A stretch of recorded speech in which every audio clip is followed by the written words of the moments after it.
III, जिन्हें पृथ्वीराज चौहान के नाम से जाना जाता है, महानतम राजपूत शासकों में से एक थे। ये एक ऐसे शूरवीर योद्धा थे जिनके साहस और पराक्रम के किस्से भारतीय इतिहास के पन्नों पर स्वर्णिम अक्षरों में लिखे गए हैं। आज हम इसी वीर योद्धा की वीरता का इतिहास जानेंगे।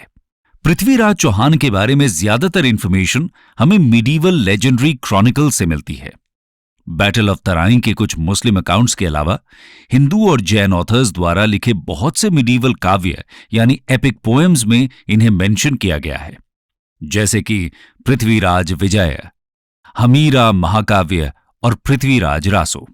ऐसा माना जाता है कि पृथ्वीराज रासो को लिखने वाले चंद्र बरदाई इनके कोर्ट पोएट थे, लेकिन उसमें बहुत से इंसिडेंट्स को बढ़ा चढ़ा कर लिखा गया है, जिसकी ऑथेंटिसिटी को लेकर हिस्टोरियंस डाउट करते हैं। यहां तक कि हिस्टोरियंस चंद बरदाई को पृथ्वीराज का कोर्ट पोएट भी नहीं मानते।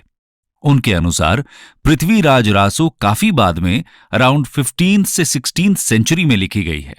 आइए इन सभी सोर्सेस के बेसिस पर पृथ्वीराज चौहान की वीर गाथा को डिस्कस करते हैं।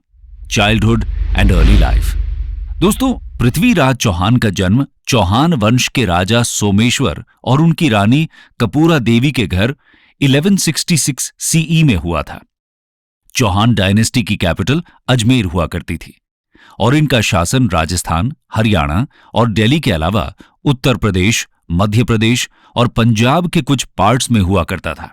पृथ्वीराज विजय के अनुसार पृथ्वीराज चौहान को करीब 6 भाषाओं का ज्ञान था और पृथ्वीराज रासो के अनुसार इन्हें बहुत से सब्जेक्ट्स जैसे कि mathematics, medicine, history, military, philosophy, painting और थियोलॉजी में महारत हासिल थी। ये तीरंदाजी यानी कि आर्चरी के भी चैंपियन थे। 1177 में अपने पिताजी की मृत्यु के बाद पृथ्वीराज राजगद्दी पर बैठते हैं। उस समय इनकी आयु सिर्फ 11 वर्ष थी, इसीलिए इनकी मां कपूरा देवी इनकी रीजेंट बन जाती हैं और शुरुआत के कुछ वर्ष तक शासन की बागडोर संभालती हैं। इस समय इनकी मदद के लिए बहुत से एबल मिनिस्टर्स कोर्ट में मौजूद थे, जिनका जिक्र संस्कृत पोएम पृथ्वीराज विजय में किया गया है, जैसे कि चीफ मिनिस्टर कदंबवासा एबल एडमिनिस्ट्रेटर थे और पूरी तरह राजा के प्रति निष्ठावान थे। इन्होंने पृथ्वीराज के शासन की शुरुआती विजयों में बहुत ही अहम भूमिका निभाई थी। एक और मिनिस्टर जिनका इंपॉर्टेंट रोल रहा था, उनका नाम था भुवनाई कमला। ये कपूरा देवी के मटर्नल अंकल थे। इन्हें पृथ्वीराज विजय में एक बहादुर योद्धा कहा गया है। राजा बनने के बाद से ही पृथ्वीराज चौहान का अपने पड़ोसी राज्यों के साथ कॉन्फ्लिक्ट भी शुरू हो जाता है। इसको थोड़ा डिटेल में समझते हैं। Relations with the neighbouring states. दोस्तों, 1180 में पृथ्वीराज शासन का पूरा कंट्रोल अपने हाथों में ले लेते हैं। इस समय बहुत से हिंदू राजा इन्हें चैलेंज करने लगते हैं, क्योंकि ये लोग चौहान या चहामना डायनेस्टी पर अपना इन्फ्लुएंस एक्सर्ट करना चाहते थे।